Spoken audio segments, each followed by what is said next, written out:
Good morning. Welcome to First Baptist Church for our worship this morning. I did want to make note of a few announcements. We did not get the bulletins run, as you can see. So we had some confusion about that this week. But we are going to have it. Hopefully you can see this. You can. Okay. Well, I'm going to coach you through it. You're actually going to have to listen to me. So that's an impressive, right? But we'll get through it as best we can today. I will call out the song numbers as I usually do, and then we'll try to do the call of worship and prayer and confession responsibly. See, and this is if you can't see well, you can move up to the front. You don't have to be back there. You can move up here closer to me. It's okay.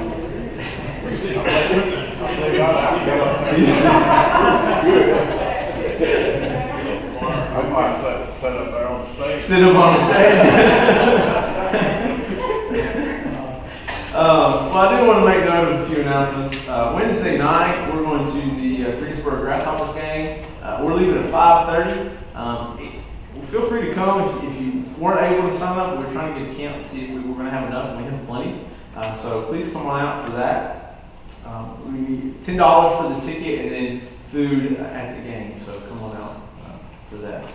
Also, on Thursday at 11 a.m., we're having our community meal. So this will be a good time to open up our doors to feed those that might want some fellowship time, some social time. So that'll be 11 o'clock on Thursday morning. And then Thursday at 6 o'clock that evening, we're going to start our book study. What we talk about when we talk about God. It's a Rob Bell book. It's $10. I have them in my office. So if you, right here. Brandy has them right there. I apologize. So they're $10, and you can get them from her. You can give me the money. So. Don't trust me. Are there any other announcements? Yes, Larry. Thursday we got chicken, so 12 o'clock, 12:30 I need your chicken tacos.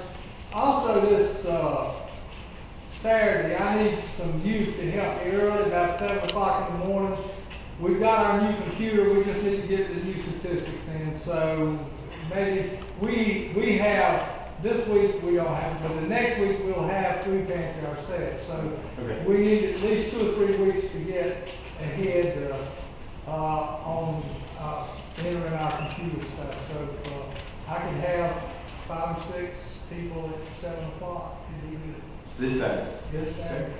And then the next Saturday I need 10 or 12. Yeah, much more. Yeah. Whoever else can come and help, we will have a food pantry on that Saturday.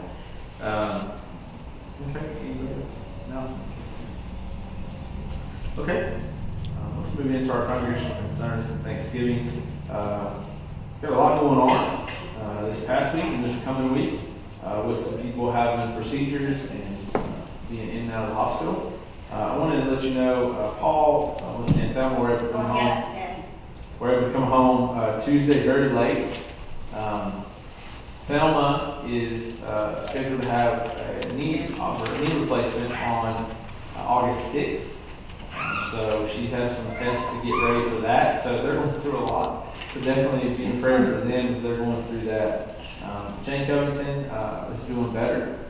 Is she still doing better? I saw her earlier this week. She said she's about 80%. She's close to 100. She's still weak. So be in prayer for her still. Laura, spoke with her. I saw her earlier this week. She's doing okay. She's still having good med days, but thankfully only Wayne. She's staying with them as they're caring for her. So be in prayer for her. Bob and Pat are having procedures this week, both of them. They did a great job scheduling. Bob is having some sinus procedure done to clean out his sinuses on Wednesday, and Pat is having her heart ablation on Thursday. So be in prayer for both of them as they're going through this together. Also, be in prayer for the boys who were in the cave. I heard this morning that 6 of them have been moved down. have gotten out. So that's a huge praise, but there's still another 6 or 7 in there. So continue to remember them. And also just remember the families who's had some separation due to the border crisis and their immigration crisis and all that. Remember the families that have been separated. A lot of them are young kids, just lost right now. So hopefully here soon and shortly they'll be able to get back together with their families. Any other congregational concerns with Thanksgiving? Yeah.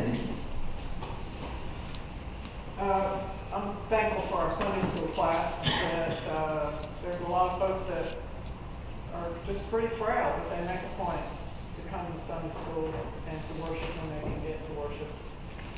In our lesson today, we were reminded how we really need to be more thankful, and even in public, because God expects us to testify for what He's done, even though He knows what He's done. But if something that we say can help encourage someone to become closer to Him, I think it's important that we say it. I'm thankful that Carolyn's back with us, that Pat's back in the choir again. These are blessings. And I'm really thankful for the fabulous sermon we had last Sunday. I didn't do anything, so that's why I like it. But those that were willing to share their experience and beliefs, I think is very meaningful. Yeah. Another Thanksgiving that I had, one of my sisters a few months ago was diagnosed with breast cancer. I'm not thankful for that diagnosis. But it really hit our family because we're a close family. None of my siblings had ever had any kind of cancer. Neither did my parents. So she's a very healthy individual. She has had to start chemotherapy, which she did not want initially. But I think this has been a growing experience for her and for us and for her immediate family, spouse, and child. But my prayer is that not only is she healthy physically through this, but spiritually. She's been around a lot of Christians who didn't seem to be good examples for her, and so she doesn't want to be in church because she's seen what church people do instead, and that's unfortunate. So I'm just as hopeful that she recovers through this better physically, but also spiritually, that she can come to know more the God that we know and serve as a loving God. Thank you. I want to also thank Tim and Dwight for helping me on Helen Green's wheelchair ramp. Yeah. Turned out really well. Yeah, I saw Helen this week, and she was very appreciative of all the work that Dwight and Tim have done, and they were. And Aaron was awesome. And Aaron, he was bossing his way around. Right? That's right. So they were big helps, and they were very appreciative. Anyone else? Thanksgiving. On Thursday, I had the opportunity to witness Brandy in action, like full steam action. Oh my God. If you're ever looking for a good time, go with Brandy. And I believe these girls back here can attest to the good time. I think we embarrassed Elena tremendously. But she survived, and we really did have a good time. Girls all went for a pedicure and lunch and scavenger hunt in Walmart. It was, you should have seen the pictures. It was something else. Yeah, y'all got to see what I see, right? It's pretty fun. It's pretty fun road. Anybody else? Okay, well, let's open our worship with some music.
Biscoe. We thank you for this opportunity to be in your house with our church family, with a community of faith that we can reach outside these walls through our actions. That today we can worship you through our words and our prayers. Lord, we thank you for all the things that you've blessed us with. And we thank you for the times that you're there with us through our struggles. Lord, we lift up these concerns and thanksgivings both to you. We know that in the concerns that you will be there for them, and in the thanksgivings that you are why we are thankful. Lord, and we thank you for Jesus the Christ, who taught us to pray, saying, Our Father, who art in heaven, hallowed be thy name. Thy kingdom come, thy will be done, on earth as it is in heaven. Give us this day our daily bread, and forgive us our trespasses, as we forgive those who trespass against us. And lead us not into temptation, but deliver us from evil. For thine is the kingdom, and the power, and the glory forever. Amen. I'm going to try this called worship. It's going to be really easy on your part. It's going to be God's love abides in us. That's for everything. Every time it's your turn to say something, it's God's love abides in us. We're going to try it. As the weak realize their strength, God's love abides in us. As the poor eat and are satisfied, God's love abides in us. as the stranger finds a friend, God's love abides in us. as the family offers forgiveness, God's love abides in us. as the ends of the earth know of Christ's grace. God's love abides in us. Would you stand and sing our choral call to worship? Lord, listen to your children pray. Page 389. 389. Please stand as we sing.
The New Testament lesson today comes from John chapter 14, verses 15 through 17.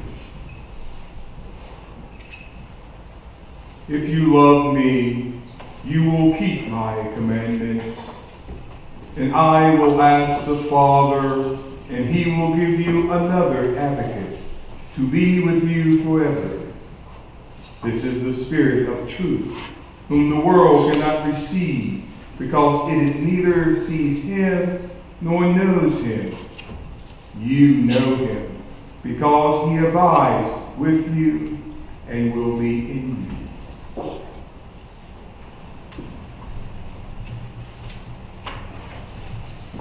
We're going to stand and begin to sing our hymn, Love Divine, All Love's Excelling. page 281, 281 in your hymn books. Let's sing first, second, and third stanza. 281, first, second, and third stanza. Please stand.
Good morning, boys and girls. How are you? Well, I like to draw, and I always carry a little notebook with me wherever I go so that I can doodle. And I want to share with you my most recent picture, and I'm so very proud of it. I worked really, really, really hard on it. And I'm a little nervous to show you, but I think it's the best one I've ever done. Do you want to see it? Sure.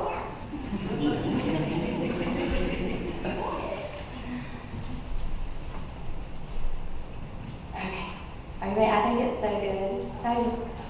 It's just so good. That was really cute, actually. That's very cute.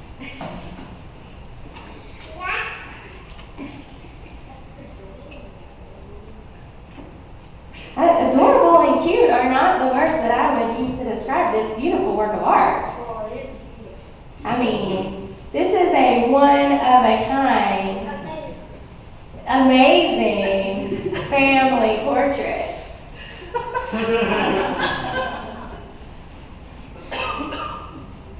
Shouldn't I just be an artist? Yeah. Like all the time? Yeah. And draw people's portraits? No! You don't want me to draw a portrait of you? You could come and sit and I could draw you. You'd only have to sit for like 3 hours. That's how long it took me to make this picture.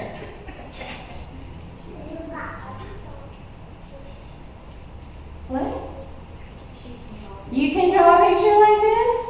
As good as this? There are no mistakes. I did this in pen.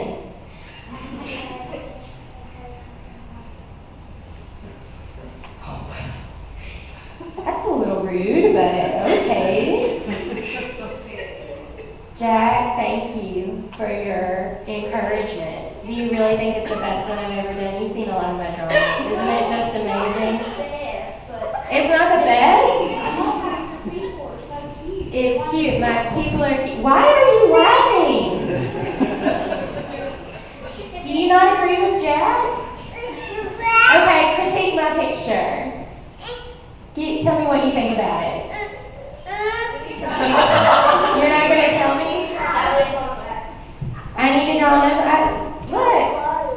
Draw clothes. I do. There's their bodies. Look, Belle has on a dress. It's a triangle. She has on clothes. It's a triangle there. See? You want me? Dude, you want to help me draw the rest? It's finished. It is a finished work of art. You agree with Jack? You think it's the best thing I've ever drawn? You are so sweet, my little son of mine. I'll pay you later. What do you think, Kate? You don't know? Is it beautiful? You don't know? Oh, man.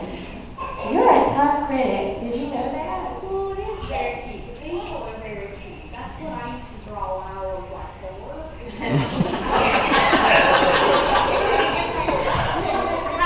That's what you used to draw when you were like 4? Yeah. I've been drawing longer than you've been alive. Oh my goodness. So none of you like my picture? I like it. You're telling me it's bad, it's not good enough to hang up in an art museum? Well, yeah. It's good enough. It is good enough. It really is. Whatever, Jack. You're just saying that to appease me. That was not a good drawing, was it? I drew it in 3 seconds with my left hand. But sometimes we don't always get good feedback from the world, do we? Sometimes the world can be quite mean, right? Like you. Sometimes the world tells us that we're not good enough, or we're not nice enough, or we're not pretty enough, or we're not smart enough. But is that true? No. Should we listen to the world? No. Who should we listen to? God. And what does God say about us? Everything's good. Everything's good. Does God think we're perfect? Just the way we are? Does God love us just the way we are? Yeah. Did God make us just the way God wanted us to be? Yeah. Does God think we're pretty? Yeah. Does God think we're beautiful? Yeah. Does God think we're handsome? Yeah. Does God think we're smart? Yeah. Yeah. So we get all of the things that we need to know from God, but sometimes the world is a lot louder, isn't it? Yeah, but we just have to remember that in the quiet times, God tells us the truth. So let's pray. Dear God, thank you so much for always telling us the truth. Thank you for loving us, for who we are, and what you created us to be. For it's in your name we pray. Amen.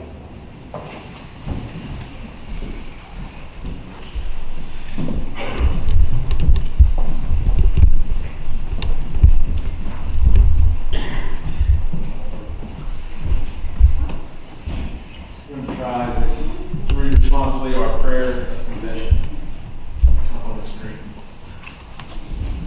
Most merciful God, we confess that we have sinned against you in thought, word, and deed. We have not loved you with our whole hearts. We have not loved our neighbors as ourselves.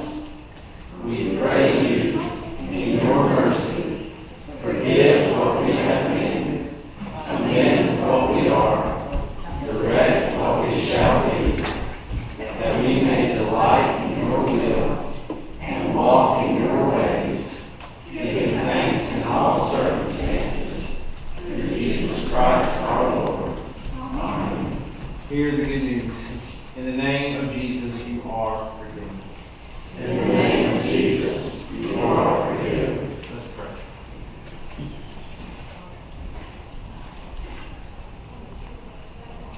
Oh Lord our God, every day we have so much that we hear that can cause us concern and distress. Lord, we hear about situations where a word from you could change the direction of all the lives involved. So Lord, we struggle in our lives when we don't hear your spirit of truth loud enough to overcome the spirit of error that we find in this world. Lord, in these instances, when people need to hear a word from you, help us to be that word.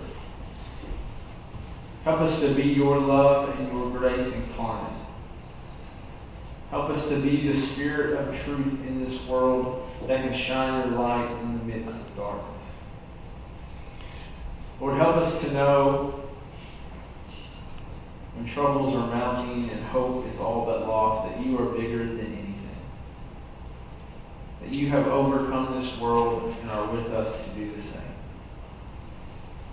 Lord, we thank you for the opportunity to worship you this morning and express our appreciation for your love and grace in our lives and your presence with us everywhere we go.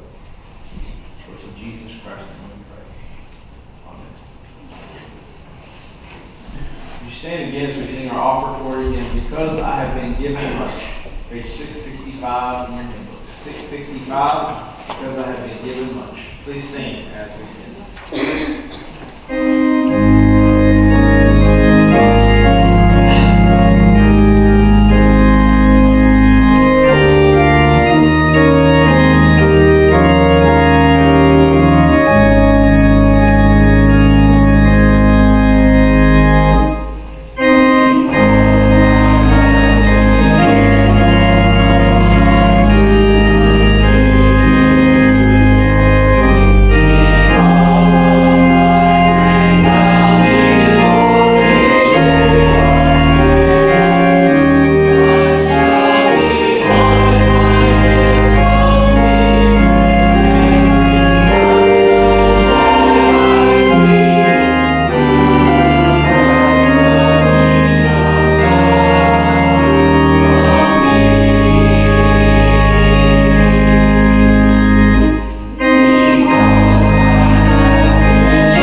The second New Testament lesson comes from 1 John chapter 4, verses 1 through 6.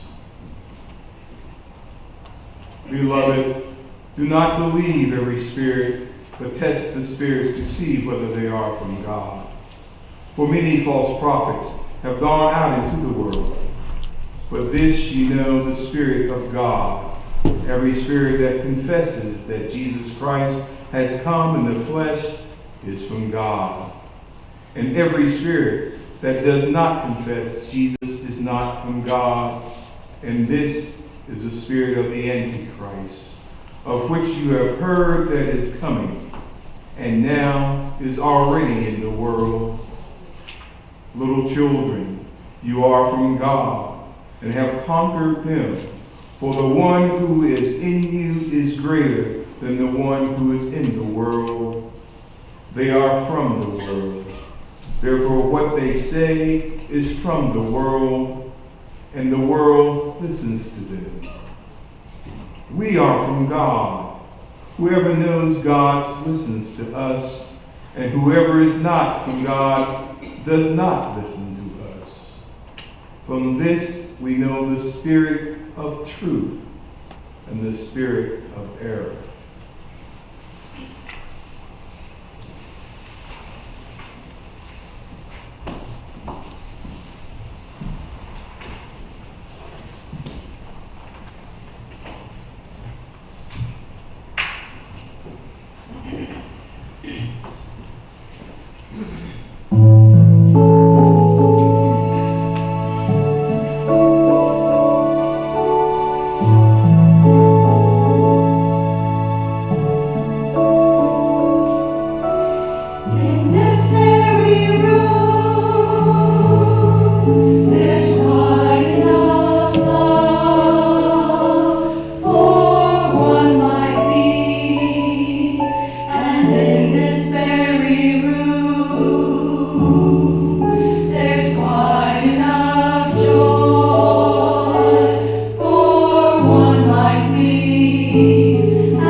Is in the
A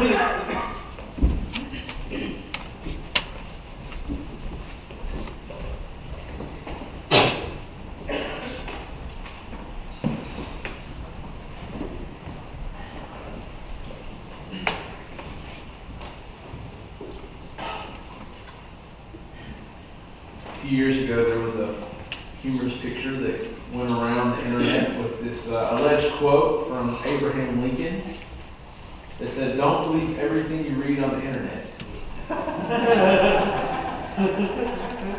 It was attributed to Abraham Lincoln, who did not have the internet. So anyone can see why that's pretty funny. But there's also some deep truth to it, because early on in our lives, we learned that we can't believe everything we read or hear. I mean, probably you've told your kids that. But in our culture, we're bombarded with misleading information, with from news agencies to politicians, with misdirecting agendas, and all of them we have to determine what the truth is and what it's not. In the early church, a generation or two after Jesus walked the earth, the followers of the way were still dealing with these problems. The same problems that we're dealing with. Because of the nature of Jesus' death, many believed that his resurrection was a hoax or some religious conspiracy.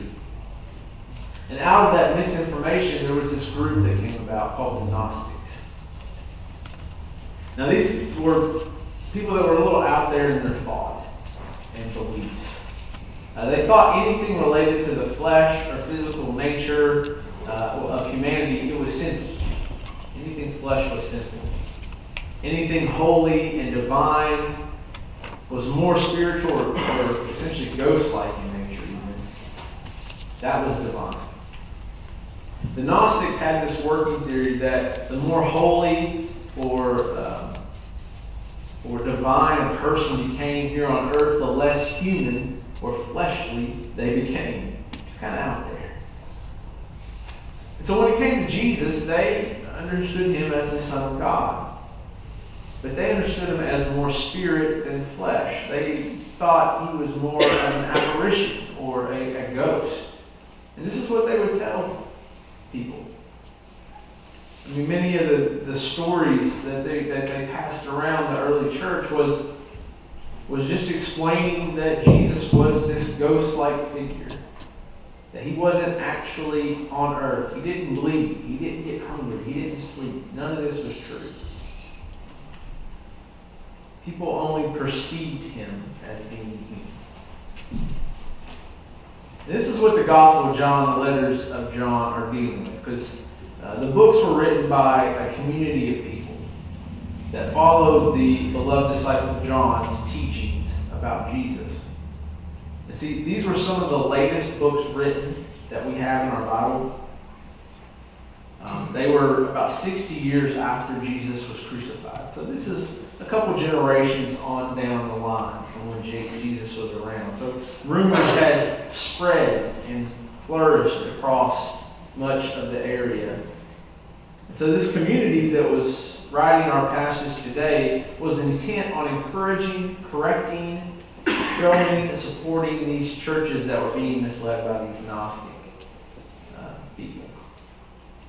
But we see groups like this all the time in our own culture, right?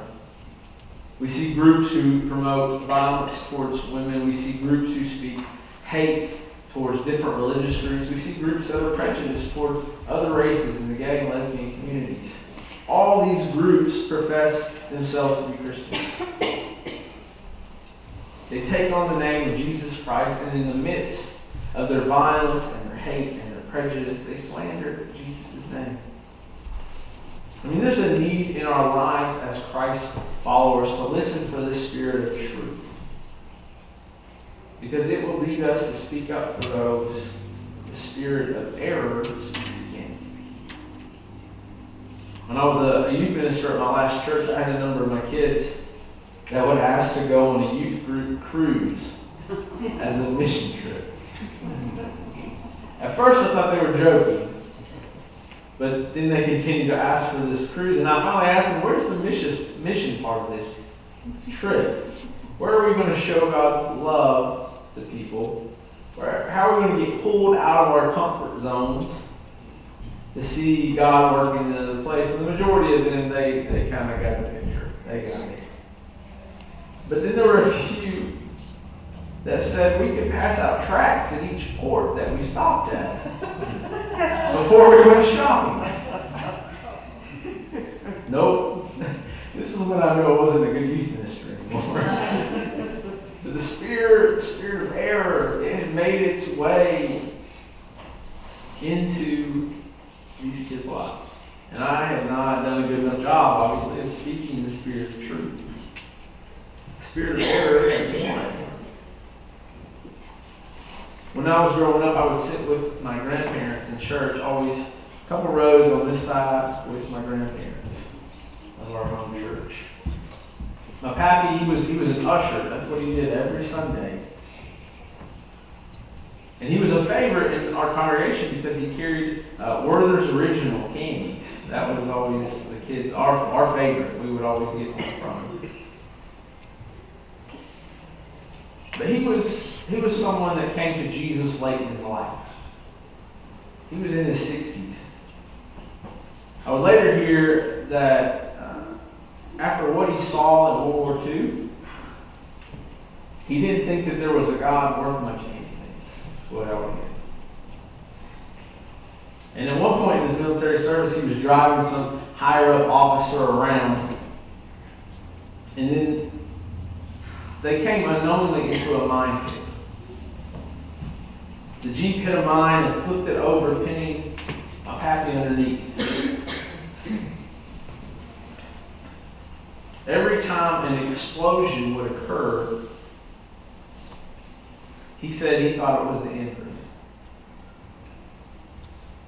He laid under the Jeep for 6 hours until others were able to finally make it to him and get out. So I could understand from hearing that story why he didn't think there was a God worth much after an experience like that. And that's hard. But he was in his 60s when he finally was baptized in our church, and all that was well before I was born. So he was in his 70s by the time I was born.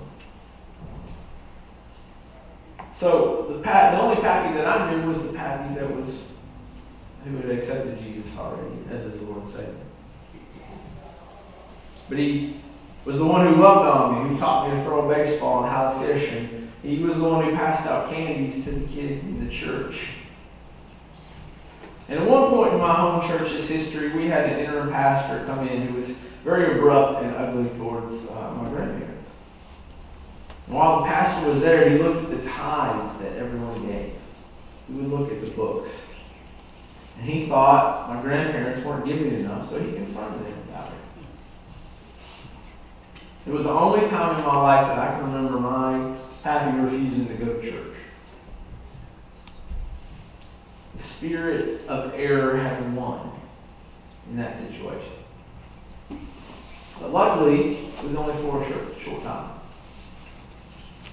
Because the church heard about what had happened, and they fired the interim pastor very quickly.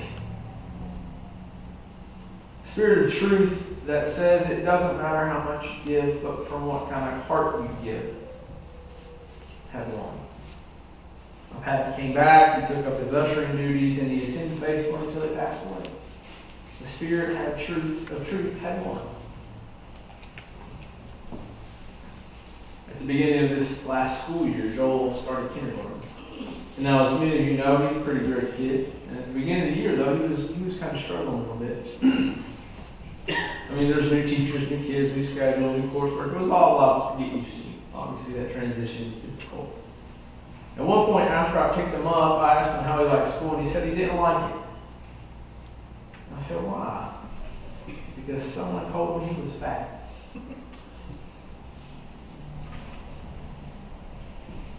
And I told him not to worry about it, or worry about what other people think. It doesn't matter. I said, you're a very handsome young man. You don't have to worry about anything like that. And he started tearing up, and he said, but Daddy, I am fat. And I asked him why he thought that. And he said it was because that's the way he felt, and he didn't know anything. And he said he just knew that he's fat because some kid told him. So I pulled over in the car and I looked back at him. And I said, and I realized that the spirit of error had won just by looking at his face. And this time, it was in the self-worth of a 6-year-old kid. The spirit of error, I mean, it shows no partiality to how young or old you are or how rich or poor. It just exists to cast out. Well, in that situation, I couldn't let him in, not my Lord. I couldn't do it. So I had him look me in the eyes after we pulled off, and I told him that he was just how God made him. And that was plenty good enough, and that he needed to say it back to me to believe that it was true. And it took a while. He couldn't say it. He wouldn't say it. It took about 15 minutes for him to finally look me in the eye and said, I'm not fat. I'm just how God made me. I mean, the spirit of error could win in the face of the spirit of truth. It just couldn't. The spirit of truth had won in that situation. You know, when we see hurt and heartache and hate and judgment and prejudice and crooked agendas, all these instances, that's when the spirit of error, that's when it wins. Lies, misinformation, everything comes when the spirit of error has won. You know, when people feel worthless and the world keeps piling it on for no good reason, that's the spirit of error in play. So what is our duty as Christians in these situations? What are we called to do? How are we supposed to react when the spirit of error has seemingly won the day? Verse 4 in our passage today gives us this response. It says, little children, you are from God and have conquered them. For the one who is in you is greater than the one who is in the world. The Message translation of this is I like it. And it says, my dear children, you come from God and belong to God. You have already won a big victory over those false teachers, for the spirit in you is stronger than anything in the world. So what do we do when the spirit of error has seemingly won today and looks to win tomorrow? Well, we speak the spirit of truth. We speak the spirit of truth that is far stronger than anything in the world. We speak the truth that says God loves you where you are. And because God loves you, He's not going to leave you there wallowing in the spirit of error. The spirit that was in Jesus is also in us. We can attentively listen to that spirit's leading in our lives. We can wade through that misinformation, misleading nature of everything to find Jesus. Find what Jesus wants us to do. Another way we can combat the spirit of error is by seeing the importance of the human nature of Jesus. The community that wrote the Gospel of John and John's letters all wanted to make evident Jesus' divinity and His humanity. The community wanted to make sure that people understood the magnitude of God putting on flesh and walking alongside us. The whole of the Bible shows us the importance of this event of God becoming human. One writer said, the Old Testament rings loud with the praise of trees and birds and rain and mountains, of wine that gladdens our heart, of oil that makes our faces shine, and bread that strengthens us. As for the New Testament, Jesus was accused of being a wino and a chowhound. When he heard that his friend Lazarus was dead, he didn't mouth any pity cliches about what a merciful release it was. He wept. And he says the whole idea of the Word becoming flesh affirms the physical and fleshly in yet another way. Because it declares that it was a uniform that even God wasn't ashamed to wear. The best way to fight against the spirit of error is to test it against the life, teachings, and example of Jesus. The same Jesus who came into our world to show us how we ought to live. The same Jesus who came into our world to prove that God's love is something worth dying for. It's the same Jesus who came into our world to give God's final love letter in the shape of a cross and show that death can never win against love. It's the same Jesus who came into our world. That same Jesus is also the Spirit of truth that we are called to tell from the mountaintops and whisper softly in the valleys.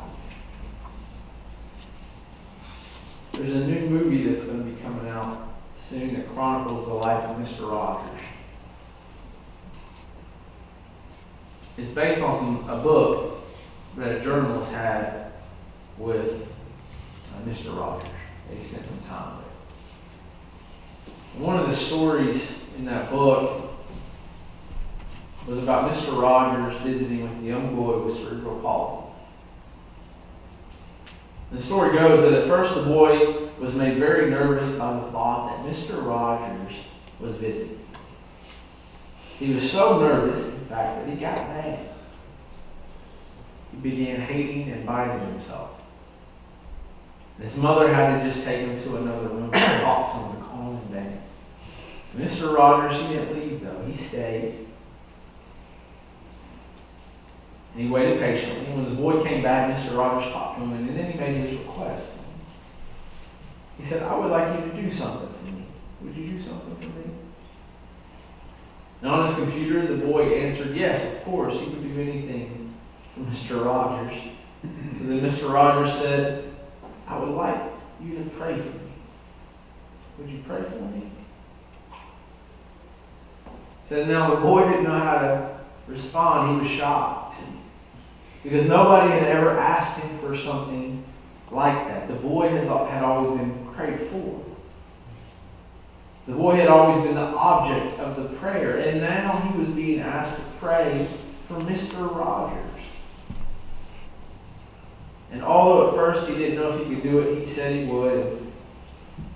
Ever since then, he keeps Mr. Rogers in his prayers, he said.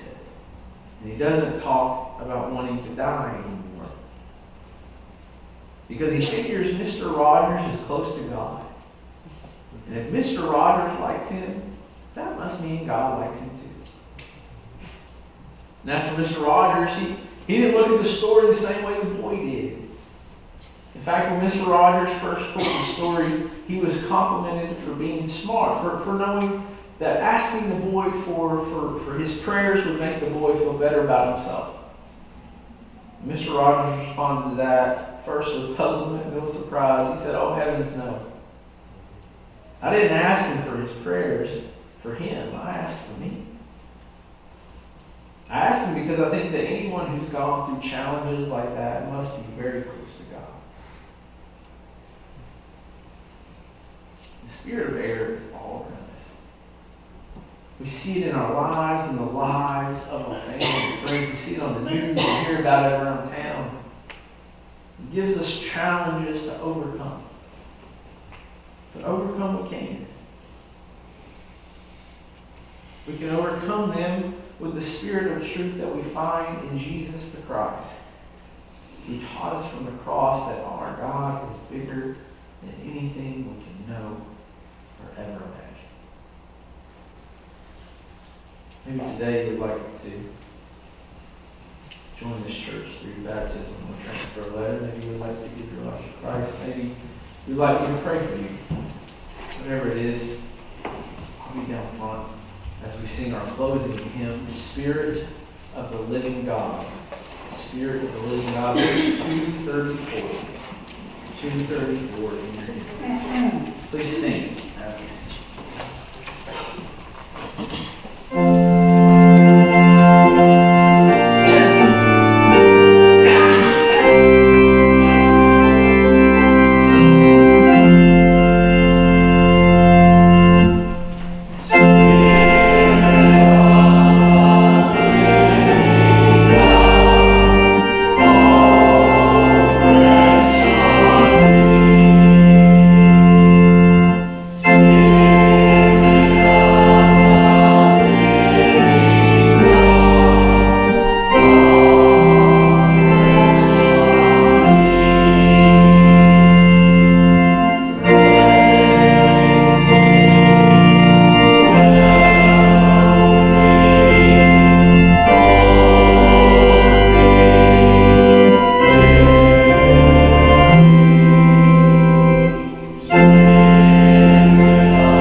God.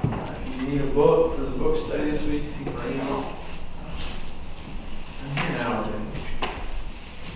Lord, as we go knowing that your spirit of truth resides in us. Lord, as we go into the world with the spirit of error, we ask that we can be light in the darkness. And that we can know that your presence is with us, even to the end of the age. In Jesus Christ, we pray.